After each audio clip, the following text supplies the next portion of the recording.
Hello friends, I welcome you again. आज हम बात करने वाले हैं अपने क्लास 10th के एक और इम्पोर्टेंट चैप्टर की, जो कि है अपने पास इलेक्ट्रिसिटी। इलेक्ट्रिसिटी का जैसे ही नाम आता है वैसे ही हमारे दिमाग में अपने आसपास की बहुत सारी चीज़ें आ जानी चाहिए। जैसे कि हम जो फ़ोन चलाते हैं ना, वो भी चार्ज इलेक्ट्रिसिटी से ही होता है। हमारी ट्यूबलाइट्स, हमारे फ़ैन, कूलर, एसी, मतलब एवरीथिंग, सभी चीज़ों में ना कहीं इलेक्ट्रिसिटी की ज़रूरत पड़ती है। इलेक्ट्रिसिटी से ही चलते हैं। तो हमने बचपन में पढ़ा है इलेक्ट्रिसिटी क्या होता है, फ्लो ऑफ चार्ज। क्या होता है? Flow of charge. चार्ज का फ्लो होना ही इलेक्ट्रिसिटी कहलाता है। अब इस चैप्टर में हम क्या पढ़ने वाले हैं कि इलेक्ट्रिसिटी कैसे फ्लो होती है, इलेक्ट्रिक सर्किट क्या होता है, और इलेक्ट्रिसिटी को कंट्रोल कौन से फैक्टर्स करते हैं, और इलेक्ट्रिसिटी को रेगुलेट करने वाले फैक्टर्स भी पढ़ेंगे हम इसी चैप्टर में। तो हमारे पास जो फर्स्ट टॉपिक आता है ना इस चैप्टर का, वो क्या है अपने पास? क्या है ये? Electric current and circuit. हम बात करेंगे सबसे पहले इलेक्ट्रिक करंट की, और उसके बाद बात करेंगे इलेक्ट्रिक सर्किट की। इलेक्ट्रिक करंट क्या होता है? जैसे ही हम बात करते हैं इलेक्ट्रिक करंट की, आपको क्या याद आना चाहिए? इलेक्ट्रिक चार्ज का फ्लो।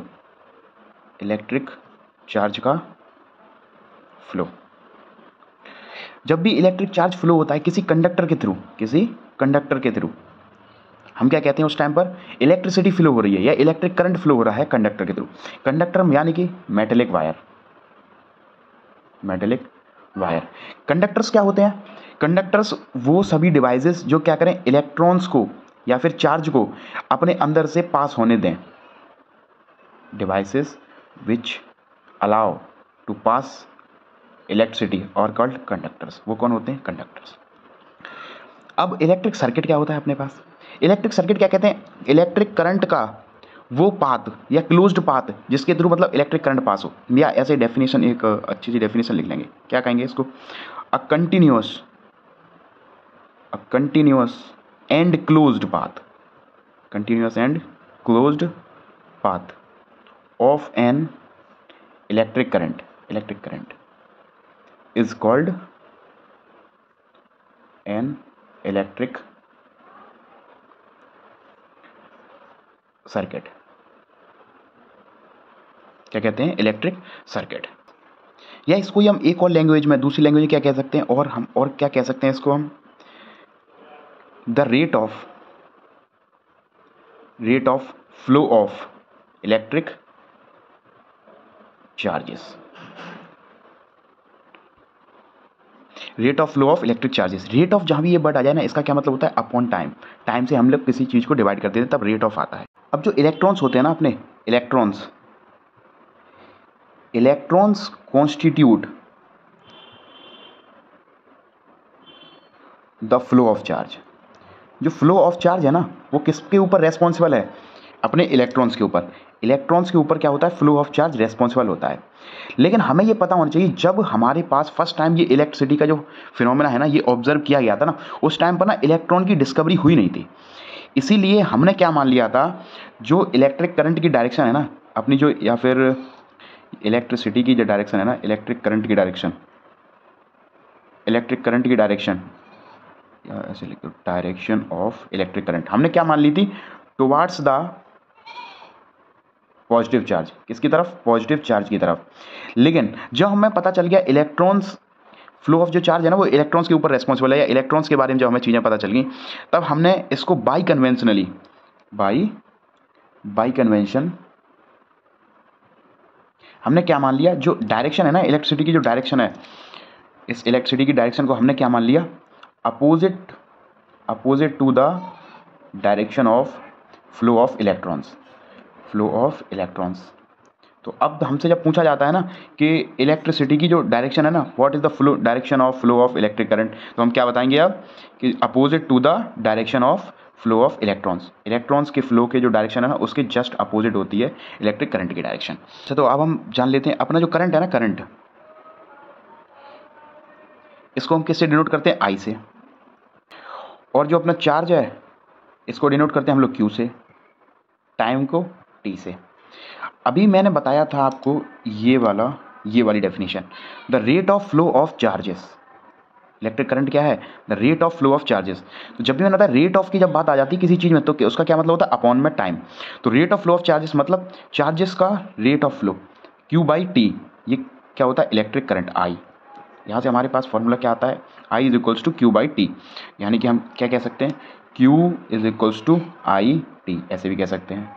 तो हमारे पास दो इंपॉर्टेंट फॉर्मूला आ गए, उसी को बस मॉडिफाई किया है इधर। तो अपना इलेक्ट्रिक करंट क्या होता है, इलेक्ट्रिक करंट अपने पास क्या है, charge upon time. Electric current क्या है, चार्ज अपॉन टाइम, या फिर ऐसे कह सकते हैं charge is equals to current into time. अब हम लोग अपने चार्ज के बारे में ना कुछ थोड़ी बहुत और इम्पोर्टेंट चीज़ जान लेंगे, जो कि हमारे लिए बहुत ही ज़्यादा इंपॉर्टेंट है हमारी न्यूमेरिकल सॉल्विंग के लिए। चार्ज है ना, इसकी एसआई यूनिट क्या होती है, एसआई यूनिट क्या होती है, कूलाम। की एसआई यूनिट क्या होती है, कूलाम, और इसको डिनोट किससे करते हैं हम लोग, सी से। किससे डिनोट करते हैं, सी से। जो ये कूलाम है ना, ये किसके इक्विवेलेंट होता है, एक कूलाम चार्ज, 1 कूलाम चार्ज जो है ना, वो लगभग 6 × 10⁻18 इलेक्ट्रॉन्स के चार्ज के इक्विवेलेंट होता है। 6 × 10⁻18 इलेक्ट्रॉन्स के चार्ज के इक्वल होता है। हमें ये भी पता होना चाहिए एक इलेक्ट्रॉन पर कितना चार्ज होता है, एक नेगेटिव चार्ज पर या फिर एक इलेक्ट्रॉन पर कितना चार्ज होता है, 1.6 × 10⁻−19 कूलाम। ये इसका जस्ट रिवर्स है। एक कूलाम क्या होता है, 6 × 10⁻18 इलेक्ट्रॉन, और 1 इलेक्ट्रॉन क्या होता है, 1.6 × 10⁻−19 कूलाम। अब जो हम अभी चार्ज की तो ऐसा यूनिट हो गई कूलाम, और इलेक्ट्रिक करंट की ऐसा यूनिट क्या होती है, क्योंकि चार्ज का फॉर्मूला क्या होता है, चार्ज का जो फॉर्मूला था Q is equals to I T. तो जो आई होता है ना अपना करंट, इसकी भी तो कुछ ऐसा यूनिट होगी। तो जो करंट है ना, करंट की ऐसा यूनिट क्या होती है, एम्पियर। एम्पियर, या इसको डिनोट करते हैं किससे, ए से। ये क्या है, ऐसा यूनिट, ऐसा यूनिट ऑफ करंट कौन है, ये एम्पियर। एम्पियर इज द ऐसा यूनिट ऑफ करंट। और ये जो एम्पियर है ना, ये किसके नाम पर पड़ी है, इसके बारे में बस थोड़ा ऐसे ही हम जान लेंगे, अपनी एनसीईआरटी में लिखा है। तो हेनरी मारी एम्पियर, इनके ही नाम से हम लोगों ने क्या नाम दे दिया करंट की यूनिट को, एम्पियर। हेनरी मारी एम्पियर ने ये बताई थी।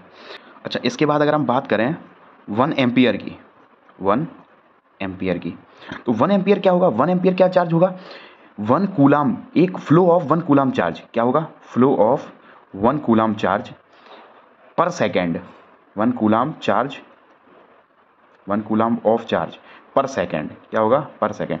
क्या कह सकते हैं, 1 ampere is equals to 1 coulomb upon 1 second, ये होगा।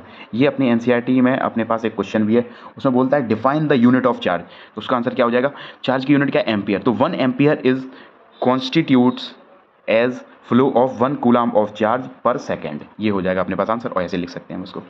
अब हम चार्ज के बारे में कुछ और चीज़ें जान लग सकते हैं। चार्ज को ना ऐसे मिली एम्पियर, मिली एम्पियर से भी उसकी एक यूनिट मतलब छोटी यूनिट क्या हो जाती है, मिली एम्पियर। जब मिली एम्पियर कहीं भी लिखा जाए उसका क्या मतलब होता है, 10⁻³ एम्पियर, और इसको डिनोट कैसे करते हैं, 1 MA, ऐसे मिली एम्पियर। इसका एक और थोड़ा बड़ा उसको क्या कहते हैं, माइक्रो एम्पियर। मिली और माइक्रो ये वर्ड्स आपने सुने होंगे। माइक्रो एम्पियर क्या हो जाता है, 10⁻⁻6 एम्पियर, तो ये उससे भी छोटी।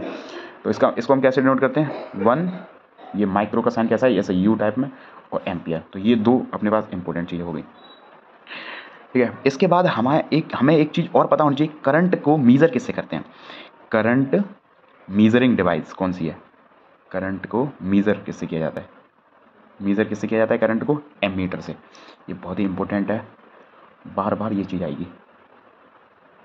करंट को मीज़र किससे करते हैं हम लोग, एमीटर से। और ये जो एमीटर होता है ना, हमेशा हम इसको सीरीज़ में लगाते हैं। जब हम सर्किट पढ़ेंगे ना, तो हम पता करेंगे पैरेलल और सीरीज़ ये क्या होता है। तो जो करंट मीज़रिंग डिवाइस होती है, मतलब जो एमीटर है ना, इसको हम कहाँ लगाते हैं, ऑलवेज सीरीज़ में लगाते हैं। अब मुझे लगता है आपको यहाँ पर इलेक्ट्रिक करंट और इलेक्ट्रिक चार्ज एकदम क्लियर हो गया होगा। इसी के साथ हमारे पास एनसीईआरटी में क्वेश्चन है, हम उसको भी सॉल्व कर लेंगे साथ ही साथ। क्वेश्चन क्या बोल रहा है, a current of 0.5 ampere is drawn by a filament of an electric bulb for 10 minutes, find the amount of electric charge flow through circuit. क्या बोल रहा है, अपने पास ना करंट दे रखा है, करंट कितना दे दिया है, आई 0.5 एम्पियर। क्या बोला है, 0.5 एम्पियर का करंट फ्लो कर रहा है, और अपने को टाइम भी दे दिया है, कितना बोला है, 10 मिनट्स। लेकिन टाइम की यूनिट क्या होती है, सेकंड, तो हम इसको सेकंड में कन्वर्ट कर लेंगे। 10 × 60 कितना हो जाएगा, 600 सेकेंड्स, ठीक है।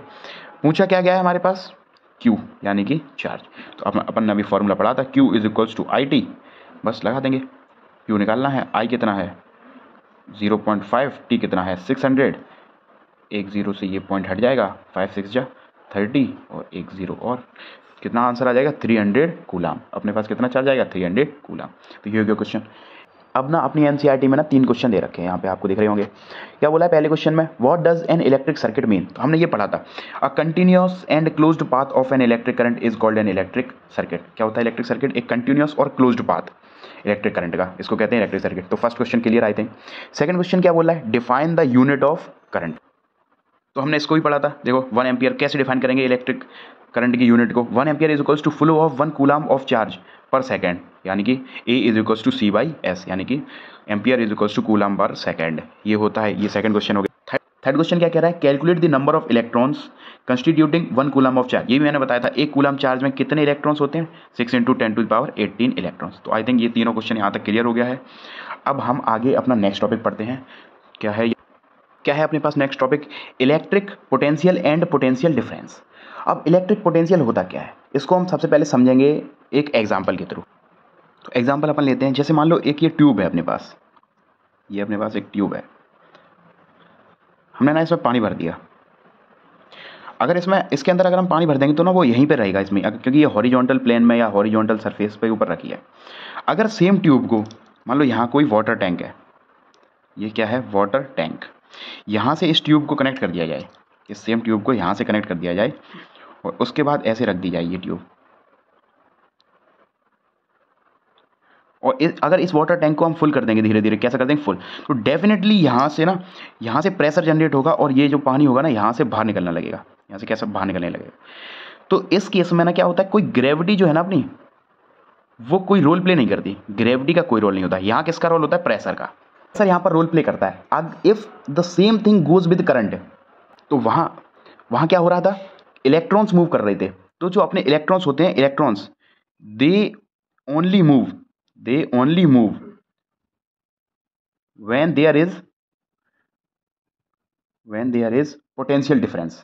उनके पोटेंशियल्स में मान लो अपना ये पॉजिटिव चार्ज है, ये नेगेटिव चार्ज है, पॉजिटिव चार्ज से यहाँ से ये ऐसे करके मान लो चार्ज फ्लो कर रहा है, तो ये तभी फ्लो करता है जब यहाँ क्या होता है, पोटेंशियल में कुछ डिफरेंस आता है, इनके जो इलेक्ट्रिक प्रेशर जनरेट होता है, कुछ प्रेशर में डिफरेंस आता है, इसी को हम क्या कहते हैं, पोटेंशियल डिफरेंस। क्या कहते हैं, पोटेंशियल डिफरेंस। तो क्या होता है, इलेक्ट्रॉन्स तभी फ्लो करते हैं if there is difference of electric pressure. तो क्या इसके हम क्या डेफिनेशन लिख लेंगे, the electrons move only if there is a difference of electric pressure,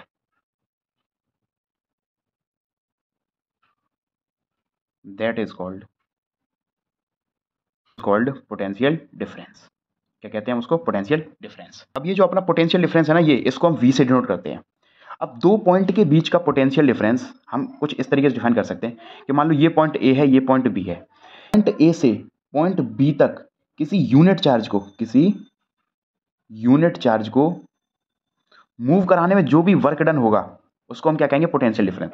तो potential difference V is equals to क्या होता है, work done in moving a unit charge, W/Q।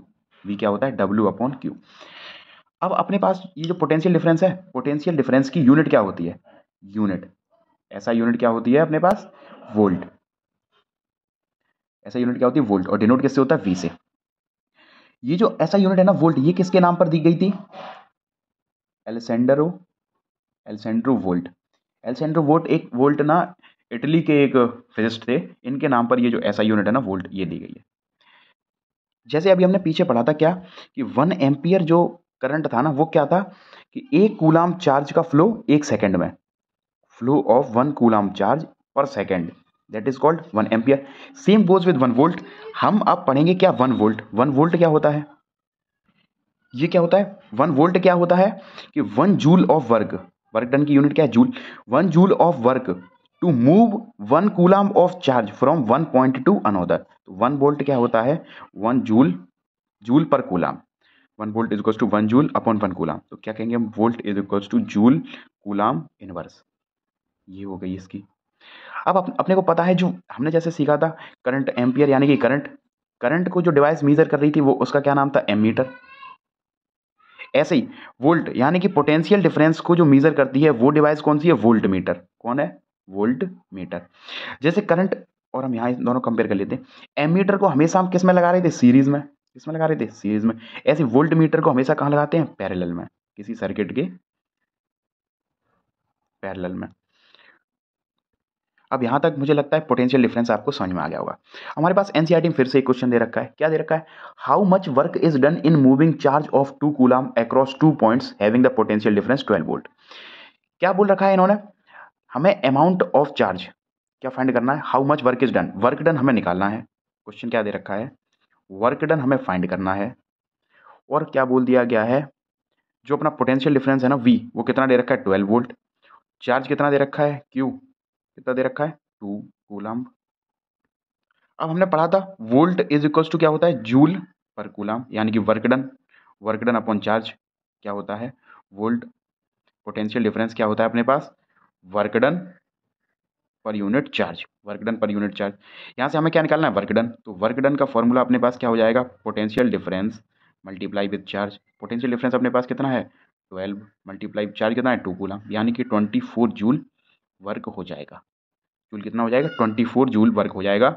एक 24 जूल वर्क करना पड़ेगा हमें 2 कूलम के चार्ज को 2 पॉइंट जिनका पोटेंशियल डिफरेंस 12 वोल्ट है उनके अक्रॉस ले जाने में। अब अपने पास जो लास्ट टॉपिक है वो क्या आता है? सर्किट डायग्राम का। क्या आता है? Circuit diagram. अब हम सीखेंगे सर्किट डायग्राम को बनाना। सर्किट डायग्राम में क्या क्या होता है? सर्किट डायग्राम के जो मेन कंपोनेंट्स हैं वो क्या क्या होना चाहिए सर्किट डायग्राम में? एक सेल होना चाहिए, सेल यानी कि बैटरी। दूसरा क्या होना चाहिए अपने पास? एक प्लग की। और क्या होना चाहिए अपने पास?